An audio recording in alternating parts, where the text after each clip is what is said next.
खबरों में बने रहने के लिए बेल आइकन दबाएं और फर्स्ट इंडिया न्यूज को सब्सक्राइब कीजिए। ब्लास्ट की बात करते हैं और सबसे पहले जानते हैं किस तरह से सीएम अशोक गहलोत ने एक बार फिर से इतिहास रच दिया है। चिकित्सा के क्षेत्र में राजस्थान को सिरमौर बनाने की कोशिश, कई झंझावात के बीच में राइट टू हेल्थ विधेयक पास करवा कर दिखाया। विधेयक पारित करने वाला देश का पहला राज्य राजस्थान बन गया है और अब हर राजस्थानी को स्वास्थ्य का अधिकार मिल पाएगा। राज्य में स्वास्थ्य के क्षेत्र पर 7% बजट व्यय हो रहा है। अब अस्पतालों में उपचार के लिए मरीजों को मना नहीं किया जा सकेगा और अपने आप में एक उपलब्धि भी कही जा रही है। हालांकि इसको लेकर लंबे समय से जब से ये नाम सामने आया है राइट टू हेल्थ का, आरटीएच का, पहले भी कई बार प्रदर्शन और अभी भी लगातार डॉक्टर सड़क पर उतरे हुए हैं, प्रदर्शनरत है। लेकिन इसी बीच अगर दूसरा पहलू देखा जाए इस राइट टू हेल्थ का, तो उसमें साफ तौर पर सरकार ने कह दिया है कि उनकी मंशा सकारात्मक है, स्पष्ट है और मंशा है जनता की सेवा की। ना तो वो ये चाहते हैं कि डॉक्टर्स के अधिकारों का हनन हो, किसी तरह के नुकसान से वो डील करें, और ना ही वो ये चाहते हैं कि डॉक्टर्स का दबाव किसी भी सूरत में। कोविड के समय हालांकि डॉक्टर्स फ्रंटलाइन वॉरियर्स के तौर पर काम करे थे, लेकिन फिर भी मरीजों को कई जगहों पर ये शिकायतें जब पहुंची कि मना कर दिया जाता है चिकित्सकीय सेवाओं के लिए या फिर भेज दिया जाता है। इन तमाम सारी चीजों पर जब एग्जामिन किया गया, जब इस पर स्टडी की गई, तो राइट टू हेल्थ का जो निर्माण है उसको करने की बात सामने आई। कई झंझावात के बीच में राइट टू हेल्थ विधेयक को कल पास करवा दिया गया है विधानसभा में, और विधेयक पारित करने की वजह से राजस्थान राज्य बन गया है पहला जो कि पूरे देश में इस तरह की किसी बिल को पारित करवा पाया है विधानसभा में। अब हर राजस्थानी को स्वास्थ्य का अधिकार मिलेगा, हर राजस्थानी के पास में राइट टू हेल्थ होगा। जिस तरह से राइट टू एजुकेशन होता है, राइट टू इन्फॉर्मेशन होता है, राइट टू हेल्थ, आरटीएच अब हर राजस्थानी के अधिकार क्षेत्र में आएगा। स्वास्थ्य क्षेत्र पर 7% व्यय सरकार कर रही है राज्य में। अब अस्पताल में उपचार के लिए मरीजों को मना नहीं किया जा सकेगा। एक बहुत बड़ा तबका जो है वो इससे प्रभावित भी होगा, आम जनता भी प्रभावित होगी। लेकिन आगे किस तरह की परिस्थितियां बनती है और किस तरह से समझाइश डॉक्टर से की जाती है कि वो सुचारू तरीके से काम फिर से शुरू करें, क्योंकि उनका भी ज्यादा दिनों तक नाराज रहना मुनासिब नहीं। अब अगला टारगेट यही होगा सरकार का।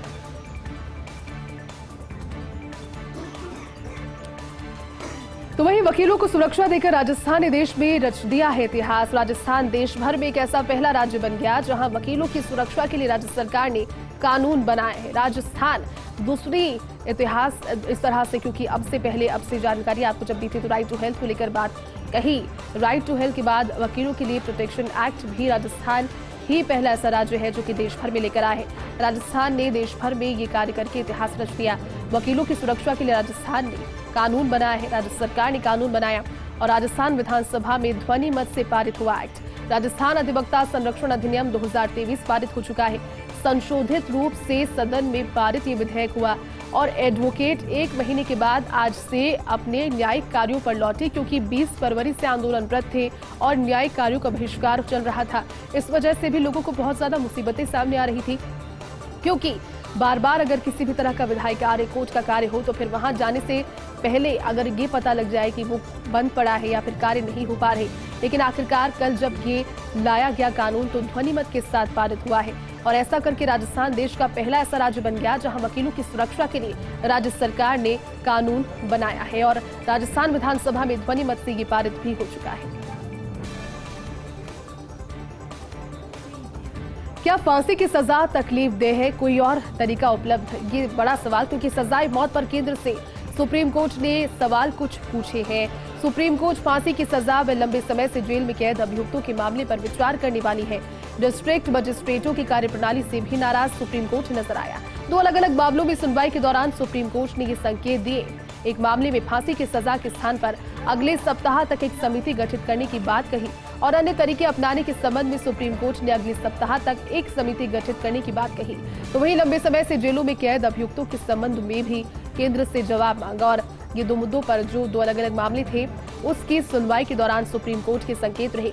एक मामले में फांसी की सजा के स्थान पर अगले सप्ताह तक एक समिति गठित करने की बात कही, तो वहीं अन्य तरीके अपनाने के संबंध में सुप्रीम कोर्ट ने अगले सप्ताह तक समिति गठित करवाने की बात कही। लंबे समय से जेलों में कैद अभियुक्तों के संबंध में भी केंद्र से सुप्रीम कोर्ट ने जवाब मांगा। चलिए अब आपको बताते हैं तेलंगाना विजय के लिए भारतीय जनता पार्टी का रणनीतिक प्लान क्या है। तो भाजपा नेतृत्व से सांसदों को मैदान में उतारने का मन बना लिया है। भाजपा नेतृत्व ने ये ठानी है और ये रणनीति बनाई गई है कि सांसदों को भी चुनावी मैदान में उतारा जाए और ऐसा मन फिलहाल बनता हुआ दिख रहा है। 4 लोकसभा और 1 राज्यसभा सांसद को भी चुनाव लड़वाएगी भारतीय जनता पार्टी। और भाजपा ने अपने दिग्गज रणनीतिकार सुनील बंसल को तेलंगाना भेजा था, पदोन्नति के बाद में उन्हें तेलंगाना भेजा गया। उड़ीसा पश्चिम बंगाल का प्रभारी महासचिव बना दिया गया। बंसल के साथ प्रदेश प्रभारी महासचिव तरुण चुग को भी तैनात किया गया। तेलंगाना में जी किशन रेड्डी और बांदी संजय कुमार मुख्यमंत्री पद के दावेदार हैं, तो वहीं प्रदेश भाजपा अध्यक्ष बांदी संजय कुमार 2020 से राज्य इकाई का खुद नेतृत्व कर रहे हैं। आगामी दिनों में प्रधानमंत्री नरेंद्र मोदी भी तेलंगाना के दौरे पर रह सकते हैं, क्योंकि हर वो राज्य जहां विधानसभा चुनाव हो वहां पर लगातार शीर्ष नेतृत्व के दौरे वोट बैंक को और ज्यादा बढ़ाता है। जो मैनिफेस्टो जारी किया जाता है उससे पहले ये दौरे ये बता देते हैं जनता को, और ये बताने की कोशिश जनता को करते हैं कि ये चेहरे हैं और इन चेहरों पर विश्वास करके अगर आप वोट डालेंगे तो ये मैनिफेस्टो की सारी घोषणाएं भी पूरी होंगी। अब तेलंगाना को साधने की भारतीय जनता पार्टी कोशिश कर रही है और इसको लेकर हर रोज रणनीतियों पर कार्य किया जा रहा है। हिंदू नववर्ष संवत 2080 की शुरुआत हो गई है घट स्थापना के साथ, और मां से आशीर्वाद लेकर नए साल का स्वागत आज सभी ने किया। दुनिया में कई धर्मों और देशों के लोग अलग अलग दिन को नया साल मनाते हैं, लेकिन भारतीय काल गणना वैज्ञानिक तथ्यों पर आधारित थी और ग्रह नक्षत्र का सटीक आकलन चुकी करती है। तो भारतीय काल गणना दुनिया में सबसे पहले हमारे पंचांग की शुरुआत 12 महीनों की व्यवस्था से की थी, जबकि कभी अंग्रेजी कैलेंडर 10 महीनों का सिर्फ होता था। लेकिन विक्रम संवत राजा विक्रमादित्य के समय शुरू हुआ और शकों पर विजय के उपलक्ष्य में विक्रम संवत आरंभ किया था विक्रमादित्य ने। 2080वां विक्रम संवत और आज से इसकी शुरुआत अब घर में हो चुकी है। सभी जगह पर अलग अलग तरह से इसे मनाया जा रहा है।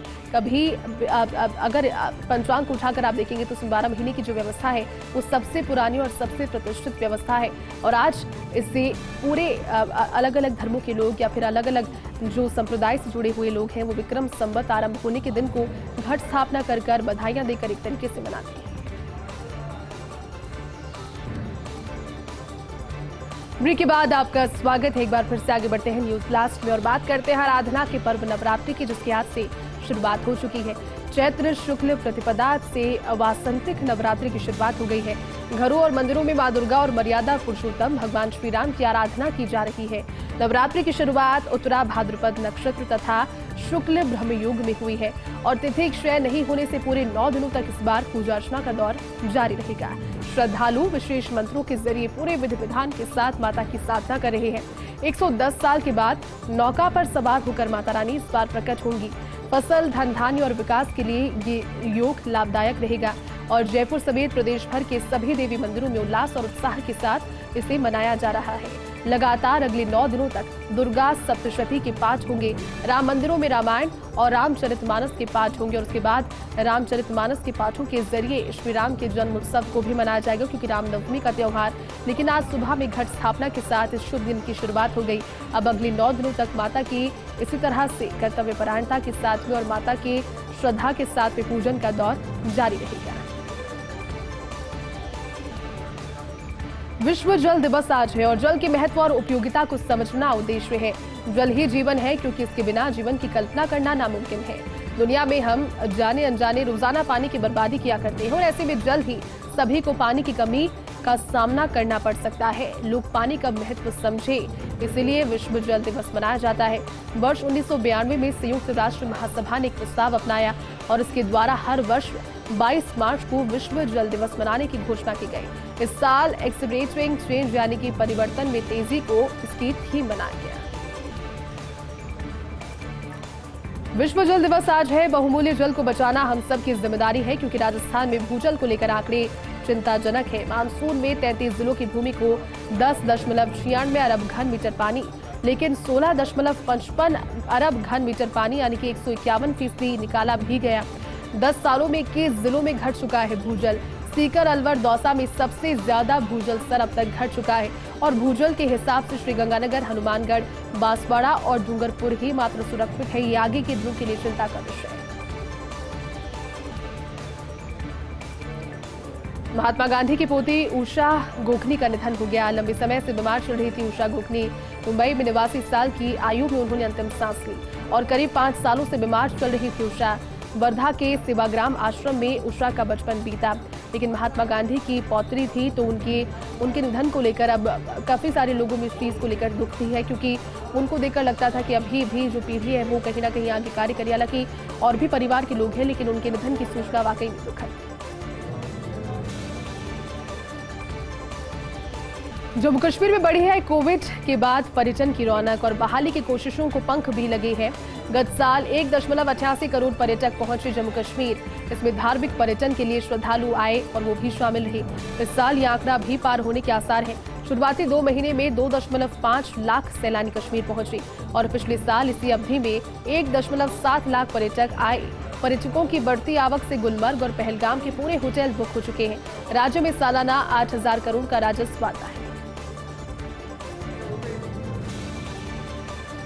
क्या जाकिर नाइक का होगा प्रत्यर्पण? सवाल ये क्योंकि जाकिर को ओमान में गिरफ्तार करने की तैयारियां तेज हो गई है।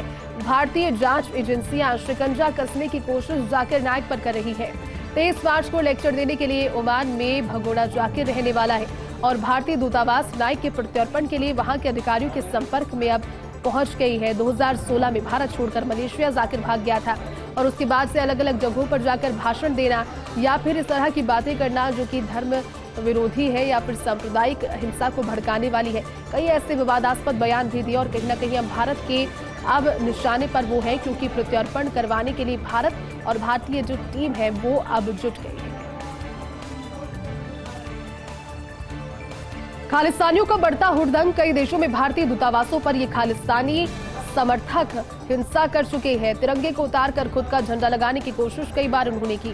हालांकि भारत सरकार ने खालिस्तानी आंदोलन को कुचल कर रख दिया, लेकिन दुनिया के कई प्रवासी समुदायों में आज भी खालिस्तानी सक्रिय है। खासतौर पर ब्रिटेन में खालिस्तानी सक्रिय है। ब्रिटेन में सिखों की 7 लाख की आबादी में छोटा हिस्सा खालिस्तान समर्थकों का है। विभिन्न जातियों से धन जुटाकर भारत भेजते हैं ये खालिस्तानी और बब्बर खालसा इंटरनेशनल समेत कुछ समूहों को सरकार आतंकी संगठन पहले ही ऑलरेडी घोषित कर चुकी है। बब्बर खालसा ही सदस्य है अमृतपाल सिंह की पत्नी किरणदीप कौर भी, और यहाँ किरणदीप पर बब्बर खालसा के लिए धन की उगाही करने का आरोप भी लगा है। हालांकि उसकी गिरफ्तारी की प्रयत्न दूसरी ओर जारी है, लेकिन खालिस्तानियों के हुड़दंग भी इन दिनों बड़े हैं। इस चीज से, इस बात से कोई इनकार नहीं किया जा सकता। भारत, पाकिस्तान और अफगानिस्तान में भूकंप के झटके महसूस हुए। कल देर रात करीब 10:15 पर ये भूकंप के तेज झटके महसूस किए गए। रिएक्टर स्केल पर भूकंप की तीव्रता 6.6 मापी गई और भूकंप का केंद्र अफगानिस्तान का हिंदुकुश क्षेत्र रहा। अफगानिस्तान में करीब 10 लोगों की जबकि पाकिस्तान में 11 लोगों की मौत की जानकारी और दोनों ही देशों में 160 से अधिक लोग जख्मी हो चुके हैं। इसके अलावा दिल्ली, राजस्थान, पंजाब, मध्य प्रदेश, उत्तर प्रदेश और जम्मू कश्मीर में भी झटके लगे हैं भूकंप के, जिस वजह से भारत में तो किसी तरह के जानमाल के नुकसान की कोई खबर नहीं आई, लेकिन कजाकिस्तान और चीन में भी भूकंप के तेज झटके महसूस किए गए। पीओके में पाकिस्तान का तालिबानी राज। पीओके में तालिबानी शैली में राज चलाने की कोशिश पाकिस्तान कर रहा है। इस क्षेत्र के नागरिकों की पहचान मिटाने की कोशिश पाकिस्तान कर रहा है। साथ ही इस क्षेत्र को पाक में मिलाने के लिए लगातार कदम आगे बढ़ा रहा है। स्कूली छात्राओं और शिक्षिकाओं के लिए हिजाब अनिवार्य किया गया, तो वहीं जनगणना में भी पूर्व जम्मू कश्मीर राज्य निवासी और स्थानीय भाषाओं की श्रेणियों को हटा दिया गया। लेकिन इस विरोध के बावजूद वहां के लोगों को पाकिस्तानी नागरिक के रूप में दर्ज कर रहे हैं अधिकारी। सवाल यही कि जब विरोध किया जा रहा है तो फिर ये अधिकारी किसके निशाने पर कार्य कर रहे हैं। आईसीसी क्रिकेट वर्ल्ड कप का रोमांच इस साल अक्टूबर-नवंबर में भारत में वनडे विश्व कप होने वाला है। 5 अक्टूबर से 19 नवंबर तक वर्ल्ड कप चलेगा। 12 शहरों में होने world cup one day cricket world cup के मैच 19 नवंबर को अहमदाबाद में नरेंद्र मोदी स्टेडियम में फाइनल खेला जाएगा। मुंबई, बेंगलुरु, चेन्नई, दिल्ली, धर्मशाला, गुवाहाटी, हैदराबाद, कोलकाता, लखनऊ, इंदौर और राजकोट में खेले जा सकते हैं वर्ल्ड कप के मुकाबले। क्रिकेट वेबसाइट क्रिंको ने एक रिपोर्ट में इसकी जानकारी दी। हालांकि आईसीसी की ओर से अधिकृत रूप से अभी तारीखों का ऐलान नहीं हुआ, लेकिन वर्ल्ड कप के कार्यक्रम की घोषणा कर दी जाती है 1 साल पहले। लेकिन इस बार आईसीसी को पाकिस्तानी टीम के लिए वीजा मंजूरी का इंतजार है और उसी वजह से डाइसी हो रहा है। हालांकि भारत सरकार की ओर से टैक्स में मिलने वाली छूट को भी समझने का इंतजार आईसीसी कर रहा है।